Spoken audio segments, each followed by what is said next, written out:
Marx says that the working class is basically conservative, not with respect to social issues, the way conservative Marxists think, but with respect to the capitalist system. And this is a very easy argument to make and to understand if you do the reading or you listen to it. I'm reading here from Capital, Volume 1, Chapter 28, and this is in the context of a discussion about the historical creation of the working class. And this bears a little discussion.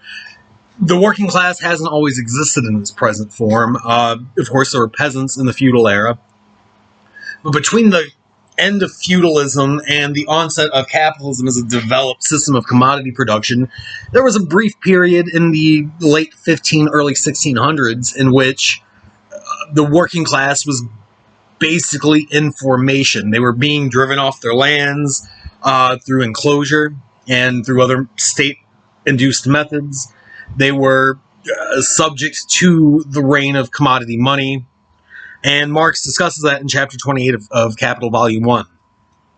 He goes through the history of the English working class and its development by monarchs, by Elizabeth, James I, etc.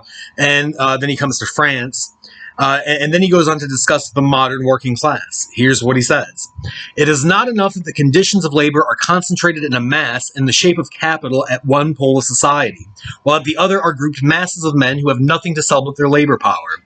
In other words, it's not enough that there's a bunch of poor people who are forced into the labor market. Neither is it enough that they are compelled to sell it voluntarily.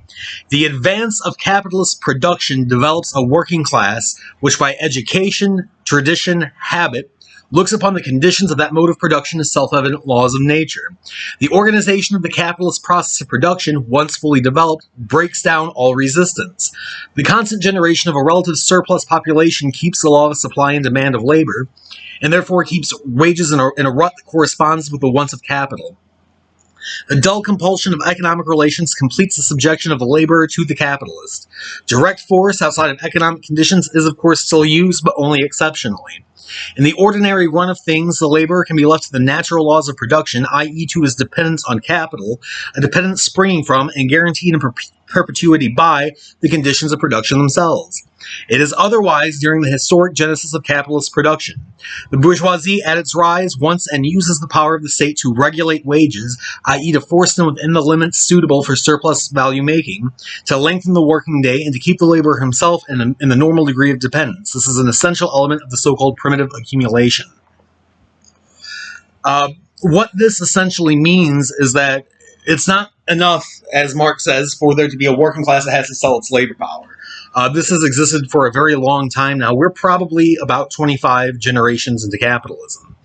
What has to exist is a working class that cannot conceive of a alternative to wage labor and to capitalist production. When Marx was writing, feudalism was not only within living memory, but it still existed in places in Europe. The Junker estates in Germany were large latifundia-like agricultural estates with nobility and with indentured servants that were scattered particularly throughout the Prussian countryside, but elsewhere in Germany too. Slavery still existed in America and in Latin America while Marx was writing, and while I don't consider slavery feudalism per se, it is a non-waged system. There were strong alternatives at that time, but Marx anticipates a condition in which there is no alternative, as Margaret Thatcher has it, in which the working class cannot conceptualize any outside of capital. It comes to consume the whole world as a total system. This didn't exist in Marx's day. But again, it exists in our day. This is Mark Fisher's famous Exiting the Vampire Castle. You cannot comprehend what a system could look like outside of capitalism. It comes to constitute your whole reality.